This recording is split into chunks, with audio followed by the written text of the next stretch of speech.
Hi, friends.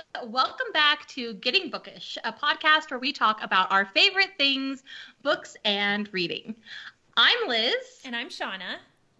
and we want to wish you a very happy new year. This is our very first podcast of 2020, which is even funny to say. I'm not used to saying it yet. And for our very first podcast of the year, we have a special guest. Yes, and I am so excited to introduce him because he is the pastor of my church, Pastor Marcus Buckley. I'm so excited to have you here and to talk about your new and first novel. Yes. So welcome, first of all, to our podcast. Thanks. Thank you so much for being here this evening. Thanks. We Well, had thank some you guys for having us on. technical difficulties before, so I'm Yeah. so glad that you are still with us. Well, that's how you know you're in the big leagues. Right. With technical issues, but you just adapt, improvise, overcome. The show must go on. Let's go on. Right. So that was pretty fun. So I have actually known you since I was about 12. We went to the same church it was First Baptist of Ormond Beach, right? Yep. That's the full Yep. name. And then, we just kind of went our own separate ways, did our own lives. And then now my husband and I are back at your church, Oasis. And now you've written a book and now you're on our podcast. So it's this full circle, small world. It's so exciting. It's so cool. It's so cool how that stuff works out. Yeah, I grew up in Ormond Beach and moved away. My wife and I moved away in 1998.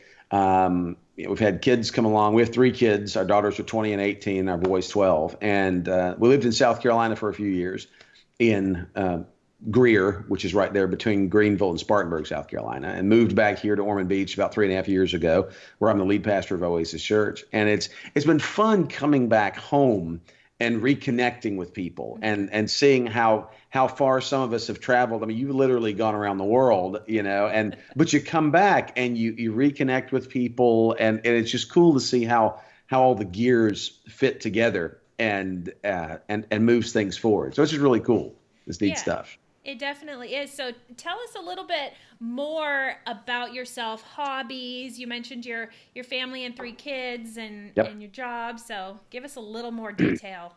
Well, our girls are in college. Our boy's in 7th grade. And as far as me, I've been a pastor for 25 years now. But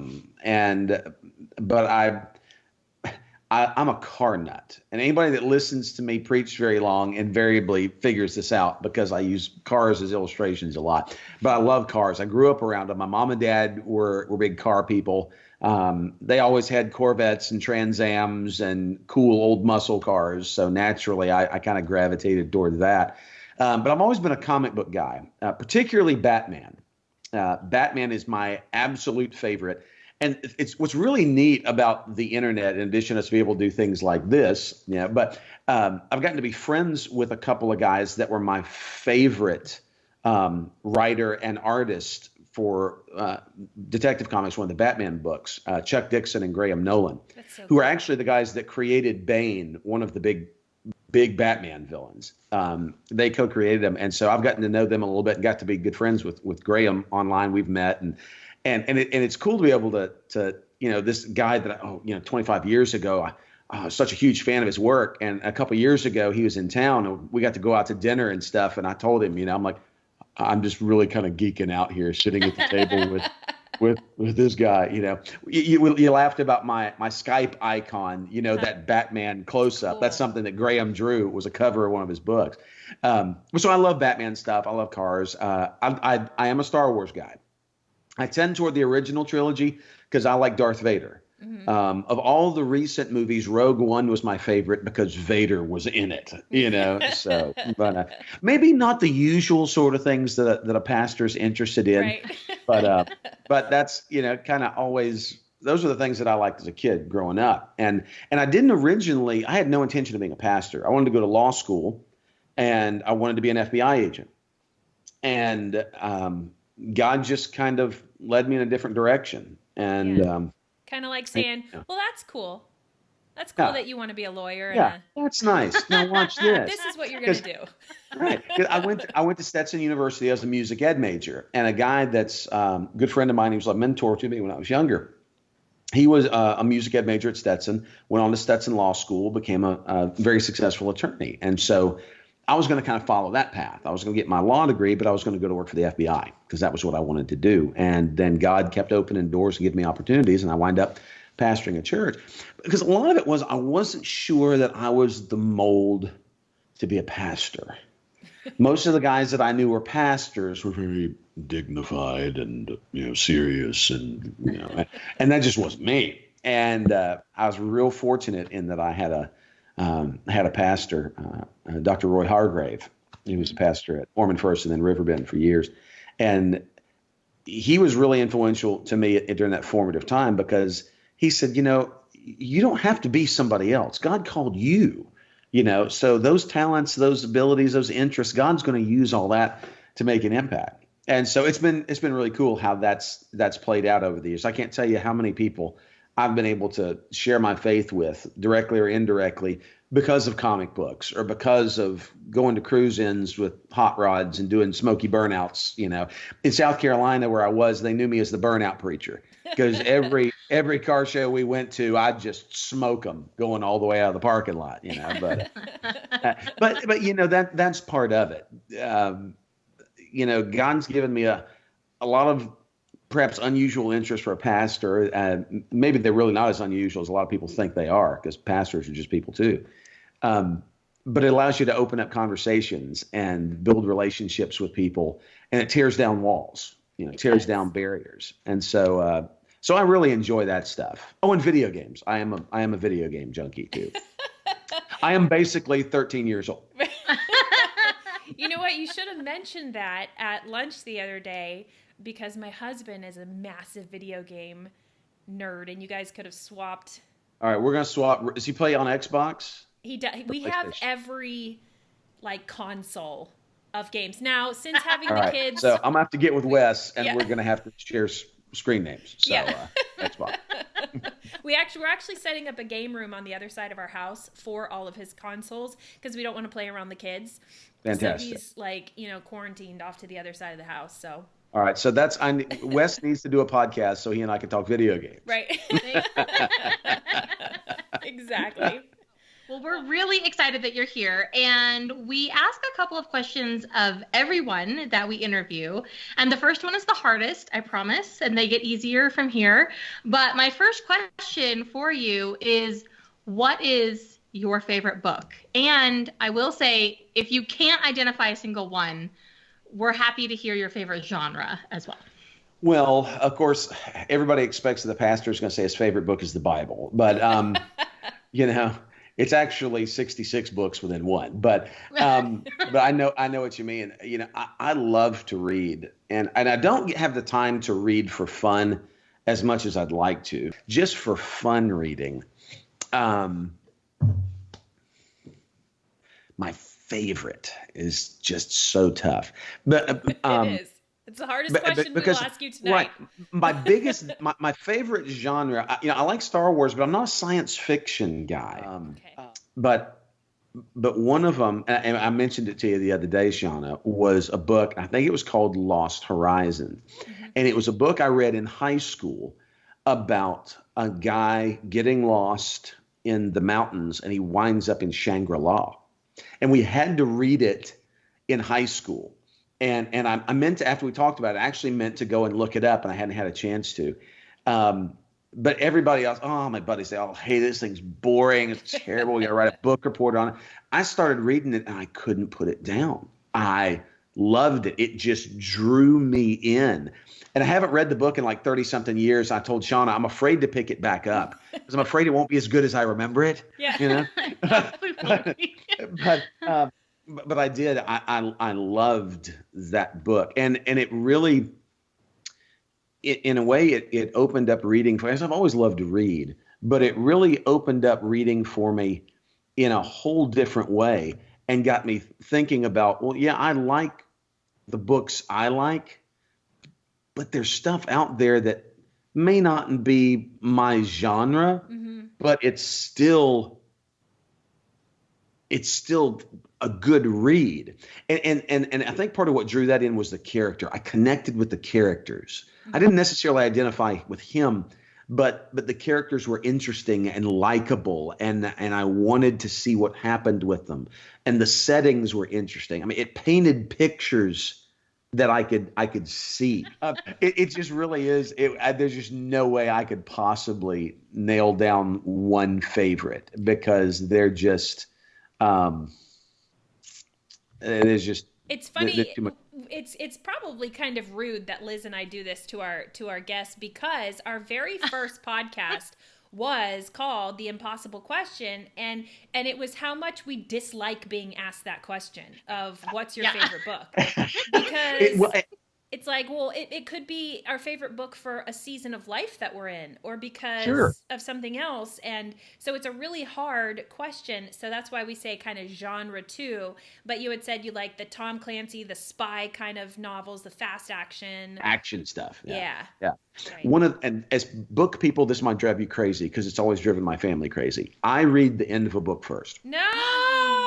Yes. That's one of my dirty little secrets. I read the end of it. You're gonna hang up on me now, aren't you? I read the end of a book first, because if the ending stinks, it will make me so angry that I have invested that much of my time in a book that absolutely leaves me hanging. And so people will say, but doesn't that ruin the book for you? No, it relaxes me so that now I can actually enjoy the book, because usually the ending has no context for me. I just find, like, who's the main character? Are they still alive at the end of the book? Okay, then great. Now I'm going to read the book. But you're it killing absolutely, us. yeah, I know you're dying inside, right? But it's probably just as well that the camera's off right now, on my side, anyway. But yeah, I mean, that's kind of one of the things. So as far as I know, that you said you don't have a lot of time to read for pleasure right now, but is there anything that you are reading, even if it's, I mean, obviously you're reading the Bible, but is there anything currently that you're reading? One of the last novels I read was actually a Star Wars novel. It was by Timothy Zahn, and it was Thrawn Alliances, and it's based on a character that he created. They were the first post Star Wars movie books that were written. There was called The Heir to the Empire was the name of the first one. It came out in 92, I think. And it was really the first, what they considered canon fiction in the Star Wars universe since Return of the Jedi. And when it came out, it took place 5 years after. And so, Timothy Zahn's books kind of revitalized everybody's interest in Star Wars. Well, they've undone a lot of that since Disney, but they kept this one character named Admiral Thrawn, and they brought him in, and he has a backstory now with Darth Vader all the way back to when he was Anakin Skywalker. And this novel, Thrawn Alliances, is actually, it bounces back and forth between Thrawn first meets Anakin Skywalker and when he's later working with him as Darth Vader. I do have to tell you really quick, Wes has that series and they're signed. Yeah. Get Wes in here. Get Wes in here. That's pretty cool. I still have first printings of all three of those books in the Thrawn trilogy. I have the first printings of them. So they're not signed, but I did go to Star Wars Celebration 3 in Indianapolis before Episode 3 came out. And I met Rick McCullum, the producer, and I have pretty good geek credentials too. So. Yeah. So now you told us a lot about books that you love. Are there genres that you don't read? Like, what do you not read? Romance. Yeah. Okay. Yeah, that's fair. Romance is kind of blowing. I don't do historical fiction. I know. I just, it's just not my thing. It's not because I don't appreciate it for what it is. In the Old West and historical stuff, there's not a lot of time periods I would really want to be in. I did read some of W. Griffith's World War II novels that are sex. I'm fascinated with that period. One of the books I've actually got in the pipeline, it's going to be set following World War II. Oh, well, that'll be great for Yeah. me. That's my Yeah. favorite, Because favorite, like, World War time II to to read me about. is, yeah, I love it. It was such a fascinating period in world history, from the rise of Hitlerian Germany in Because it affected 1933 to everybody. everybody. And, very few times in history have the good guys been as good and the bad guys as bad and so clearly defined. Mm-hmm. I mean, let's face it, and so, but it's a fascinating time in history. And so I do actually have a story that is going to connect with this novel and some of the others. It's actually going to tell a story that takes place after World War II that directly ties into one of the sequels that I'm working on for All Have Sinned, the book that's about to come out. So, but yeah, pre-World War II period fiction doesn't do it. But I've read a lot of stuff like that. But yeah, romance, mushy stuff. Yeah. No. That's just not. Have you always been a reader since you were younger, or Oh did yeah. you Yeah, absolutely. care or you didn't? My parents talked about that I would read the phone book when I was little. Oh, I mean, wow. tiny. And my first real reading experiences were comic books, oddly enough. My That's very grandfather common was for boys, though. Oh yeah. And especially back then in the early mid 70s, especially Marvel Comics. They did such a great job at introducing vocabulary in their comics because the bad guys would give these grand speeches and you're learning vocabulary words.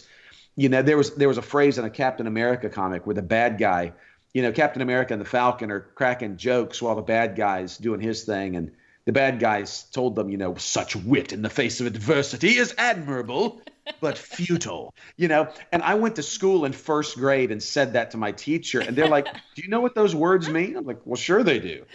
Wit's being funny, and adversity is the threat and problems. It's admirable. I admire you for that, but it's ultimately a waste of time because the bad guy thinks he's going to win." My teacher's like, "Where did you learn that?" I'm like, "Captain America." So. And my grandfather was a manager of a 7-Eleven, so he would always bring me home comics. He would describe how cool my grandfather was. He would describe for me what was on the cover, and he would go through the comic book rack and tell me what was on the cover, and based on what was on the cover, I would say, "Yeah, bring that one home," and he'd bring it home, and that's.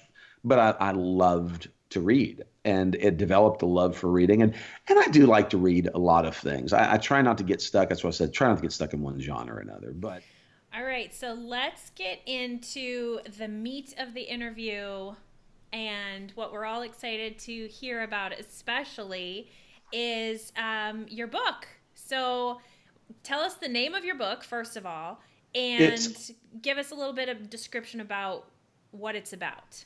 Sure. The book is called All Have Sinned, and it is the lead character is a pastor who was recruited by the FBI. He was 27 years old, just finished his doctorate, and FBI recruits him, and he winds up being a pretty good agent. He's been an agent for about 3 years by the time the book starts. He's done a little white-collar crime. He's done a little counterterrorism, but it turns out he's pretty sharp at it. And then something happens, an event happens in the book that really kind of ramps things up, and it kind of spirals from there. And throughout the course of the book, he's really still wrestling with the fact of, did I do the right thing by becoming an FBI agent? Did I do the right thing leaving being a pastor and doing this? And it turns out he's had some other tragedy in his life that happened at about the same time. And because of that, it really complicated his feelings about it. And so he is definitely not a James Bond. He is much more that guy that on the outside looks like he's got it all together and everything's great. But on the inside, he's like, what am I doing and how did I get here? And, that's part of the tension of the book. And it really came about because that's what I had always wanted to do, is I'd always wanted to be an FBI agent. And I wound up being recruited by the FBI myself. We had done a God and Country Day. First of all, we had. we had done a God and Country Sunday at a church I pastored, and I invited the special agent in charge of the FBI, the field office there in Jacksonville. He came. He and his wife came that day, and after the service was over, they kind of stuck around, was talking. He invited me for lunch, and he found out that I had applied a few years before, because right after I graduated from college, I had applied for the Bureau, and just to kind of test the waters. And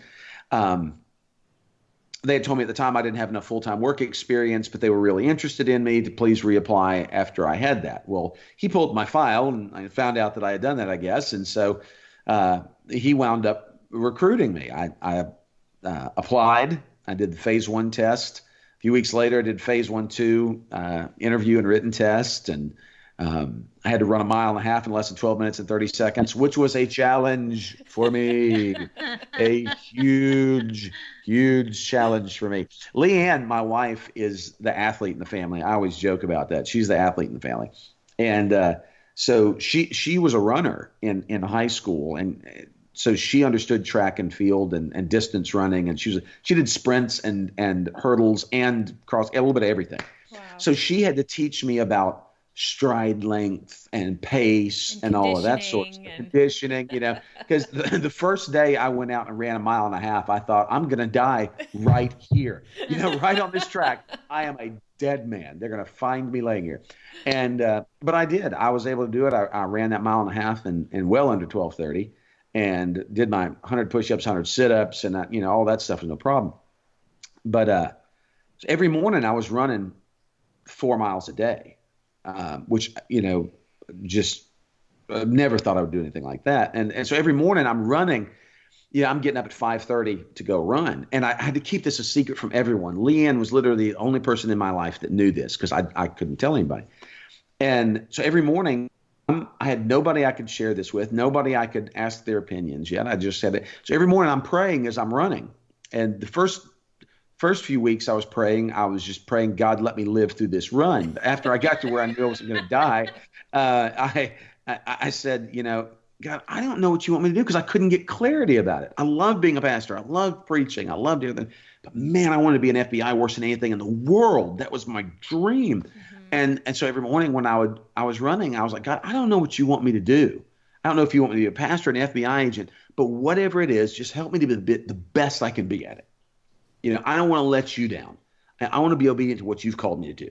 And so finally, it took almost a year to get the top secret clearance done and everything. And we were right at the end of it. We were packing up, ready to go to Quantico. And I finally got peace that I wasn't supposed to do it. And so I had to go over there and tell him, and it's Tom, I'm sorry.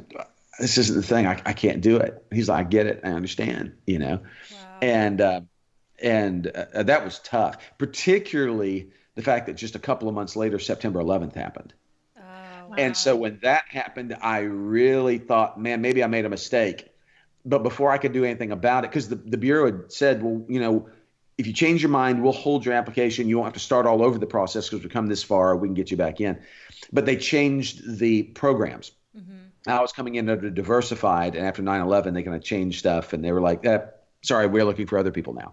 So it was great, though, because I'd already made up my mind. But God was like, just in case, click, But after that, I had some friends of mine say, you ought to write a book about that. A pastor that becomes an FBI agent, that might be pretty cool. So I did. I came up with a story, and it actually wrote itself pretty easily, because I thought, what's a story I'd like to read? And so I sketched it out. I did my chapter breakdowns. I talked to the SEC, the special agent in charge is what that means, and told him about it and asked what he thought. He's like, yeah, great. The other main character in it is a CIA case officer. She does special forces. You'll find out more about her, but she's quite a character. And she is much more the James Bond type than the lead character is.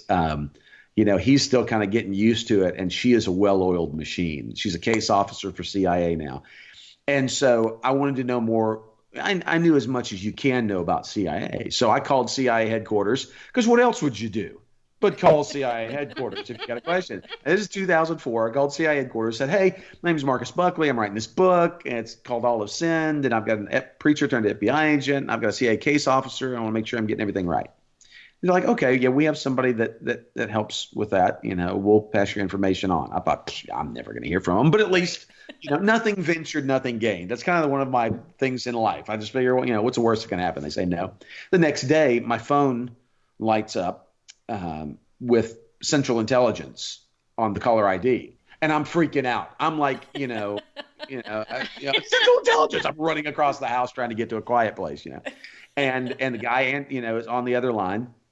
We talked for about an hour. He winds up inviting me to Langley to CI headquarters. Becomes a dear friend. He helped me a lot with the book, and a lot of things to kind of steer me, not really story things, but certain elements of it, and what to do and certainly what not to do. But so he was a huge help in it as well. And so I wrote this, but over the course of about a year, I finished it. I actually finished it at a youth camp. Our church, we took our youth to camp, and I just went along kind of as a chaperone. I didn't have much to do. So I brought my laptop and I finished the novel that week. And I had a literary agent, and he took Leanne and I to the big Booksellers Association convention, the national one in Atlanta, and was introducing us around. And I had publishers that read it, that loved it. But a lot of them couldn't figure out what to do with it because, Christian fiction was mostly, period pieces or books that were frankly written for women. Yeah. And, so there wasn't a lot of guys' Christian fiction out there. It's like, we love it, but we just don't know where to put it in our catalog. We don't know how to market this. And I would tell them, well, market it like what it is. But, and then the agent just kind of disappeared on me. He just ghosted me. And, for about a year, did not hear from him. But the book really just kind of sat until this past year. A friend of mine had a friend who's a publisher and was in the business and all this. And he found out I'd written this novel. And he's like, why has this thing never been published? I'm like, I don't know. You want to read it? He said, yeah, I want to read it. So I emailed him a Word document of it. And he's like, this is fantastic. This is going to be published. I'm like, okay, whatever, buddy. And sure enough, the publisher's like, yeah, we want to publish this book. Do you have any others? I'm like, yeah, I've got these. He said, well, we want to publish them too. And so I had to go back and edit it. And they didn't change any of the story. They did not change anything in the story. They said, leave it alone. It's great the way it is. But I did have to change a lot of the technical aspects because, as you can imagine, the technology from 2005 is very different than what was cutting edge technology in 2005 is laughable now. Is laughable in 2019. When the agents were answering flip phones, on the old encrypted networks, I'm like, oh, this ain't gonna work. Yeah. So I had to change that. I had to change the cars they drove. I had to change the equipment. Yeah, all of those sort of things. But the story itself remained exactly the same. In fact, the SAC who recruited me wrote a blurb for the book. And my favorite part of it is when he says, keep telling yourself it's just a novel. Because that was what I was going for. I wanted to write something that was a little beyond what you would expect in the real world, but it's real world enough that you're like, oh, okay, yeah, I could see that. Mm-hmm. And so 14 years later, All Have Sinned is finally arriving January 11th. Oh, that's awesome. That's so exciting. We just listen to you talk about how this came to be. And it's crazy to think that it sat, because I know that a lot of authors, they write their book and they're like, let's get this out there right now. So I think you just said, when is it available? It comes out on January the 11th. It's available for pre-order right now on Amazon. You can go to Amazon and All Have Sinned is available on Kindle and paperback. It's available other places too. Barnes & Noble has it. If you're old-fashioned, you can go into Barnes & Noble and order it, and they'll get it in for you.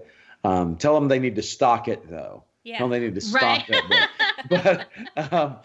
But yeah, so it'll be available January 11th. On January 14th, we're actually going to host a launch party at Oasis Church on Tuesday night here in Ormond Beach. That night at 7:00. Anybody local that has a copy, I'll sign it for them, and we're gonna do an online Q&A. And a friend of mine that may or may not have a character based on him in a future novel. He's a former British military guy.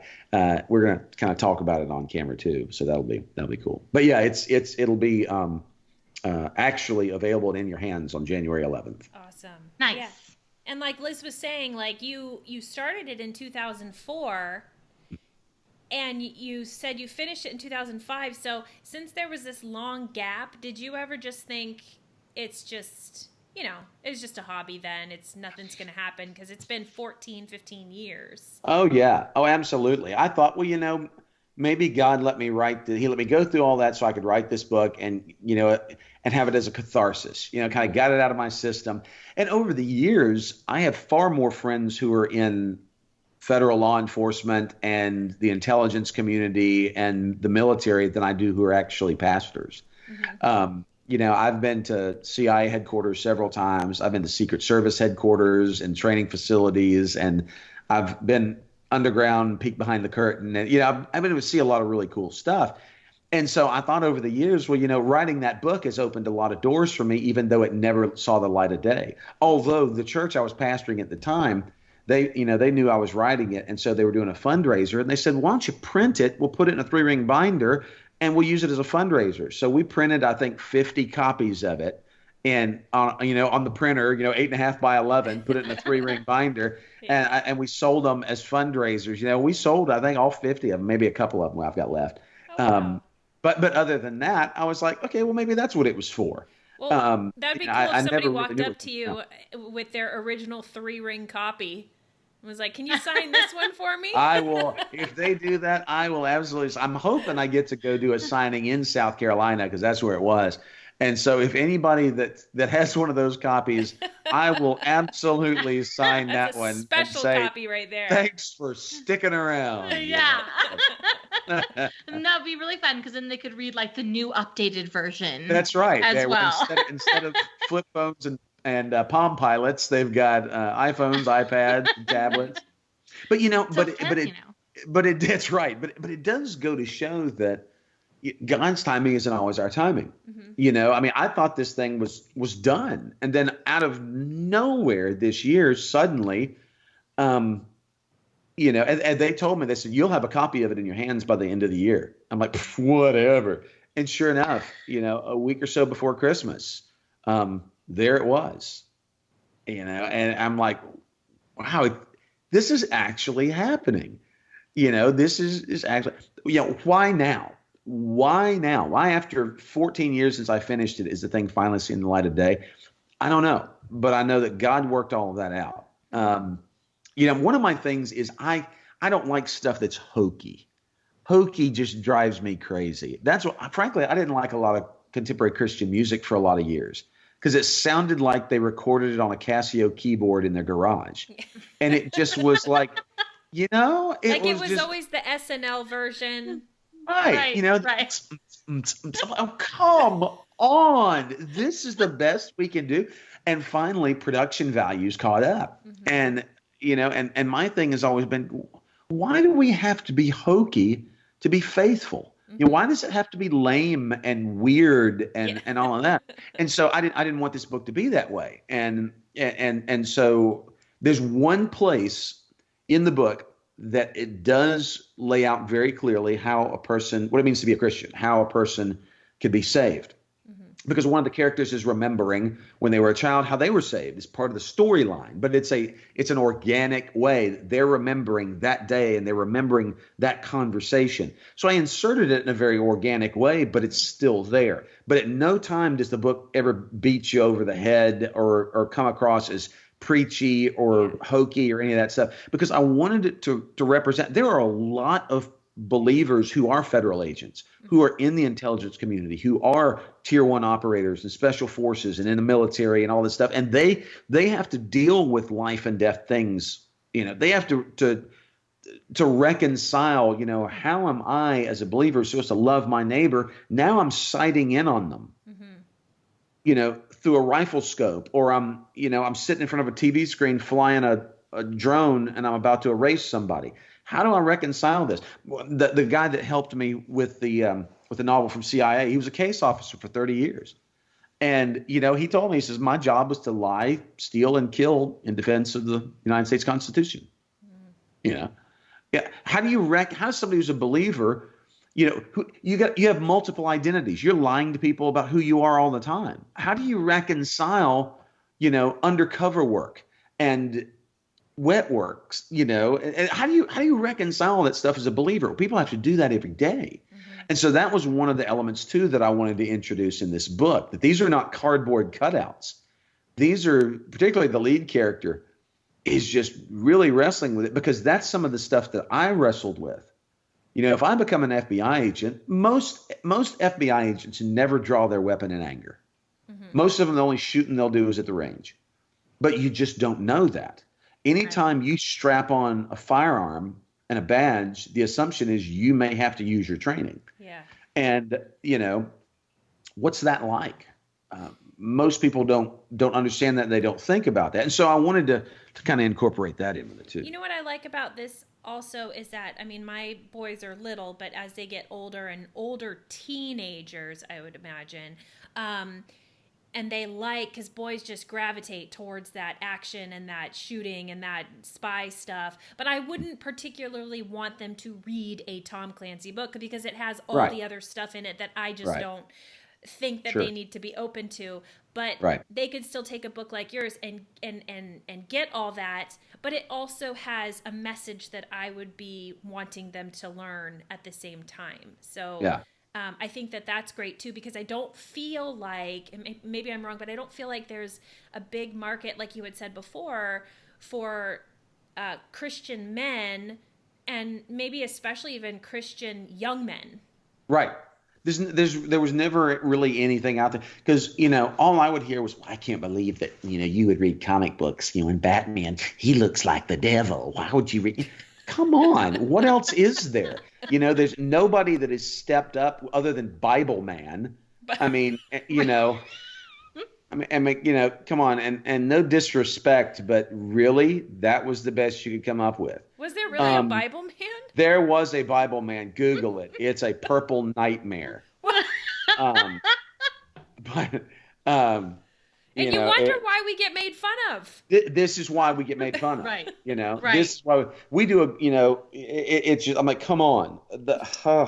Anyway, so that was one of the reasons I wanted to write it. I wanted to push the edge a little bit. Now, I didn't want to be dirty with it. There's no bad language in it. There is violence, but it's not gratuitous. I wanted to show people who might not otherwise be exposed to the real world a taste of what it's really like, but also someone who's not a believer would read it and not go, oh my gosh, this is the dumbest thing I've ever read. This is typical drivel that they put out.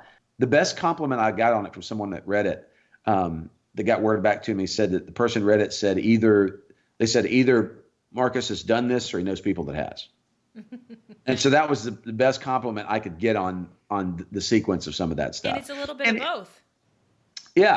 Well, I love that you wrote this book to kind of fulfill a niche that hadn't been fulfilled. I mean, I can't even think of another title where I'm like, oh yeah, that's a book that's in that kind of action-y genre that is a Christian book. I can't think of one, and there very possibly that just doesn't even exist. So do you have more books? Like, is this a series that you are writing? Okay. Yeah, this first book is a standalone, but it leads directly into a sequel. I actually wrote it as a trilogy. The first three books are all directly connected. The fourth book in the series will pick up from it. It'll have it won't connect directly with this storyline, but there will be some elements that kind of carry up. They'll be sequential moving forward. And the other thing I'm doing is in every book, I'm introducing secondary characters, in some case tertiary characters, that I'm developing to have their own storylines. Nice. And in this book, there's a FBI hostage rescue team, HRT, that has a pretty cool little sequence. And those guys, I've developed a story for them to have their own book, a possible series. I'm going to introduce in the next one an agent from another federal agency. He's going to have a cameo. Well, that's going to develop. There's a secondary character that's going to be a foreign agent who is going to have a story that's actually going to branch into a couple possible different things. One of them being that post-World War II story. Then, and so the idea of developing storylines beyond just my two primary ones is intriguing to me because it gives some breadth to that world, and these books will also cover very different things. The main series of books with Thomas Hawkins and Samantha Land are going to be kind of the cut and dry ones. I mean, they're the ones that, and the FBI HRT team will be kind of that way. Then I've got one that's going to follow a DEA agent, and that's going to have a whole different feel to it because what DEA does is very different than FBI. Mm-hmm. They operate in a different world. Then I'm going to have another character that's going to be coming up that's Secret Service. And so I'm going to have a story of characters that goes off, and what Secret Service does is very different from FBI and DEA and all of that. So in writing this book, the other 3 or 4 of these characters came out, but then so did the branches on the others. Because I have a full background for everybody that's in my book. If they have a line in my book, I can tell you who they are, where they've come from, where they went to school, what their favorite kind of food is, all of that sort of stuff, because that helps me to have their dialogue right. Right. Because how they would react. How are they going to react in a situation? Yeah. And how do you keep all of these characters organized, especially if you're branching out so much? I love that that all of these characters are can almost be standalones if they can branch out with their own books. But how do you keep it organized? It seems I feel so overwhelmed just listening. Oh, I have a master list. Yeah. Nice. I have a master character list of each book. The one I've already written. I'm 20,000 words into book 2, so I'm about to kick that into gear, working on the next one. And the other one. So I've got them broken down by appearances in the books, and so that helps. And that's really important because there's a lot of character juggling going on, mm-hmm. and that really picks up with book 2, because you'll have the returning cast and you'll have some new characters coming in and some new storylines, but that sense of continuity with, I remember that character from the first book, and then they wind up having a bigger role in the second book. It gives a sense of connectedness, and people like that. They love picking up a book if there's a character they liked. If they like the characters, they want to see more of the characters, mm-hmm. and so But that's important. But one of the ways, too, that I keep the characterization straight is everybody in my book has a real-life analog. They're not directly based on somebody necessarily, but their personality or their appearance kind of is, because that helps me find their voice. Yeah. And so some people, when they read the book, will be like, hey, is that me? Yeah. Only 1 or 2 I've used their actual full names. Everybody else I've kind of changed or tweaked their name. And but it's like, okay, I know who that is. But it did. It helped. It helped for them to have their own voice and their own reactions and come across more organic. That's my favorite way to read. I'm very character-driven reader, so that makes it. I haven't read the book yet. I know that Shawna has read it already, but I think it sounds super exciting. Do you feel like while you were writing, so this is your first book. Yeah. So while you were writing, do you feel like you learned something about yourself during that process? Like, was it different to sit down and start to write a book? What was that like? Well, it kind of was, because, I kind of had my preconceived notions of what it was going to be like, and it turned out to be nothing like that, because I thought, well, I'll just sit down and start writing. And I did, and then I kind of hit a wall, and I'm like, I can't keep track of this stuff. Mm-hmm. And I never had a class on how to write a novel, so I just kind of started figuring it out. So I said, okay, well, I went with chapter breakdowns and developed it that way and kind of followed it along. But I really I really kind of wrote about things that I would like to have done. What if I had been an FBI agent? What's the cases I'd like to have worked on? And where would I like to go? Where are the places in the world that I'd like to see? If I was going to be in a car chase, where would I want it to be? If I was going to have to, be in a shootout, what would be a cool setting for that? Is there a cool place to be shot at by somebody? Right. But just all from the safety of your own home. The safety of your your own imagination. Home. That's right. Reading. That's the one thing I discovered the most about it is I do not want to be shot at. I want to read about someone else to be shot at. But but in talking to people who have been shot at and who have been in those situations, you have because I've always loved law enforcement, but man, I've had a greater appreciation for what not only local but federal, the intelligence community, and our military and everything that they do. But for me to actually finish a book was a big deal because I showed, hey, I can write a 300-page book.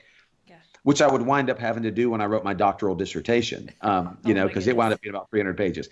And writing my doctoral dissertation, oddly enough, was one of my favorite things I've ever done in my life. Oh, wow. Everybody else in my cohort just dreaded it. I'm like, are you kidding? This is great. But the tough thing is setting aside time to do it, because I'm not I'll write for 15 minutes and go do something else. You got to leave me alone for 6 hours.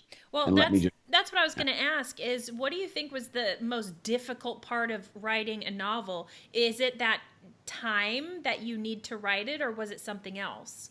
What was the most difficult for you?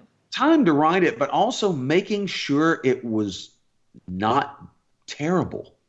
Making sure, you think, well, that's kind of obvious, but making sure that what I wanted to read was also what somebody else would want to read. That's true. This would be that somebody that likes that sort of thing wouldn't pick it up and the bad guys are in a warehouse. All the old tropes, that I had to catch myself, and like, oh well, I don't want it set there. Ooh, I'll set it here. Well, I don't want them doing that. Oh, I'll have them do it this. And how can I make how can I make them as nasty and unlikable as I can, but yet you still, even an unlikable villain, you got to be drawn to them a little bit, as reprehensible as because then you're drawn to them because you want to see them go down. Yeah. And so part of it too, because it is a Christian novel. I'm not writing it just for everybody. I'm writing it to be a Christian fiction novel. You got parameters you got to stay in. And so one of the tough things for me was writing this in a way that sounded authentic, but yet wasn't coarse.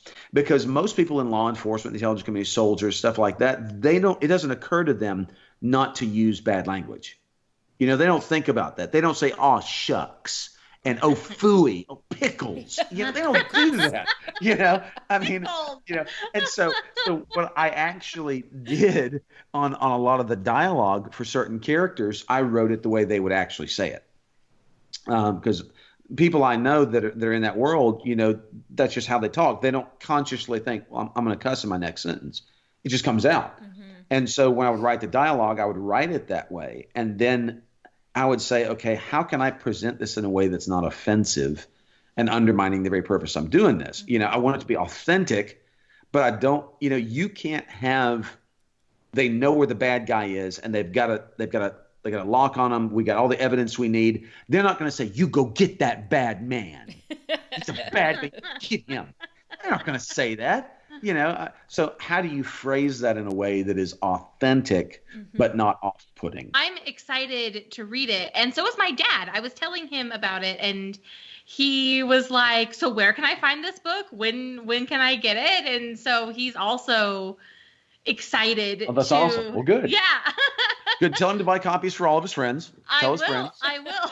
So remind me again, where can we pre-order? You can pre-order it on Amazon. It's called All Have Sinned. You can pre-order the Kindle or the paperback version right now. It'll be actually available on January 11th. If you pre-order it, you should get it that day or shortly thereafter. It's also available on barnesandnoble.com. You can go in the store and order it. If you have a Christian bookstore near you, You can go in and order it from them if you have a retailer like that you like to do business with, because it is being carried by Ingram in their big catalog, and they're the major supplier for everybody. So Ingram has it in their catalog. And I also want to add, to help out Pastor Marcus and his book, when you pre-order it, as soon as you read it, write a review. Even if you are a person that never writes reviews, please go to Barnes & Noble, Amazon, wherever, and leave and it doesn't even have to be a long, detailed review, but all of those reviews can bump him up to the Amazon's top, what is it called? Like the top books or something? Yeah, the rankings. Yeah. And then too, it also throws you in the, when you go on Amazon, I always say, you might like this. Yeah. The more people write reviews about it, it helps it does something in that algorithm, especially and throws it in the beginning. If you get those reviews quickly in the beginning, that's very key. So I just also ask you guys, if you pre-order the book, read it and write that review. Give the 5-star reviews. And yes. If you don't like it, send a note to me privately and I'll fix it. I do have a website for the book. The website for the book is allhavesinned.com. Okay. And I'm going to be doing some stuff through that over the next few months. There is an excerpt of the book on allhavesinned.com. So they can go on there and find an excerpt of it. It's got the links to Amazon on there. But over the next few months, I'm going to be sharing stuff about the writing process of the next book and the ones that are coming down the line. I may even do like a contest for somebody that they'll appear as a character in one of the future books. Maybe do something like that. But when people read the book, I really want to hear from them, whether they like it or not. Quite frankly, just don't write a review if you don't like it. Just keep it to yourself. But really, I'd like to know, what do people like and don't like about it. Not that I'll really change it necessarily, but it'd be interesting to get feedback from. See how it's affecting people. Yeah, right. I want to know how it's affecting people. What did it? Because when I preach, it's the same way. I don't want people to walk away with the same thing they walked in with. If somebody reads this book, even if it's just, man, it was just a good read. It was, it was a satisfying read. I enjoyed it. It took my mind off, my everyday life for a little while. Well, great. I want to know that, because that's part of it. If you say, man, I kind of been struggling with some stuff, and seeing this character struggle and kind of wrestle with stuff, it made me feel better about when I struggle with stuff. If that's the case, then great. That's what I want. But I really would love to hear from people as they write it and as they read it, and know what they think and how it's impacting them. But yes, reviews on Amazon and Barnes & Noble are greatly appreciated. Wonderful. So as far as social media, you mentioned allhavesinned.com. Is there anywhere else on social media that people can find you? Do you have a Facebook page or a blog page or anything? I do. I have a specific Facebook page just for book related stuff. It's Marcus Buckley Books. Okay. And they can go on Facebook and find me there. I do have a regular Facebook on there too. I'm on Instagram. You can find me on Instagram. I think I've got to look and see because I don't even remember. I think I'm Doc Mark on Instagram. How bad is that? That I don't. Who am I? Right. Yeah, Doc_Mark, M-A-R-C. That's me. DOC_MARC on Instagram. I'm on there. That's my personal one, and I post book stuff on there. And I do have a website at marcusbuckley.com that I post general blog kind of stuff. I haven't done anything here in the last few weeks, but I'm about to get back to that too. So, but I always love to hear from people, whether they read the book or watch the sermons, or because we have a lot of people that watch Oasis Church online every week, and so I love interacting with people. I'm a people person. That's, I know you may find this hard to believe after spending this time, but I love to talk. I am not an introvert. I love people. I love engaging with people and hearing their stories, because everybody's got a story. Yeah. And so, I'd love to hear from folks. Awesome. Well, thank you so much for joining us tonight. sitting through our technical difficulties in the beginning and sharing Oh, your book with us. I really, really appreciate it. Liz and I love having guests on our podcast because it takes us completely out of the genres that we are always talking about, and yeah. especially authors, because that just brings a whole different aspect to the podcast. Because I mean, and I probably can speak for Liz too, I respect authors so much. I mean, I know that that is so much work, and you're putting your heart and your soul and everything into this book, and you know, hoping that people respond positively, knowing that not everybody will. So that's a Oh, really sure. brave thing Well, to do. and I think that element of it, because I was a musician, I was a performer. I had to do a senior Phenomenal piano recital. player, I just have to Oh, say. you're far too kind. But when I had to do a senior recital, and every semester I had juries where I had to play in front of the piano professors, and I preach every week in front of several hundred people, and so I'm kind of used to putting stuff out there, and sometimes they like it, sometimes they don't. Mm-hmm. And so the book is just, you want everybody to like it, but everybody's not, and it's kind of one of those things. Oh, I'd love for people to review my book, but I'm like, I don't want people to review my book. But yeah, but that's part of it, because even if somebody's like, well, I hate it. Okay, well, why do you hate it? Well, I just hate it. Well, okay. You discount that stuff. But if someone says, well, I hate it because it just didn't connect with me. Okay, why didn't it connect with me? Because it didn't feel authentic. Mm-hmm. Oh, why? Because criticism can steer you to make it better. Mm-hmm. The only way you fail is if you don't try. Right. Well, thank you so much. I know that I'm excited about it, and I hope our listeners are excited as well. Information for where to find Marcus socially and where to pre-order the book will be in the links on YouTube as well as on our Facebook page. We thank you so much for coming on and being a guest on our podcast. Thank you guys so much for having me. This was a lot of fun. Yeah. And like I said, I just got to get with Wes and talk video games. Right. So Yes. I'll let him know. He's kind of peering around here in the corner, probably wondering how the podcast is going. Video games? Yeah. Yeah, they're calling. Well, Thanks thank so you much, again y'all. Really so appreciate much. it. And thanks to all of our listeners, and we will see you guys next time. Bye. Bye.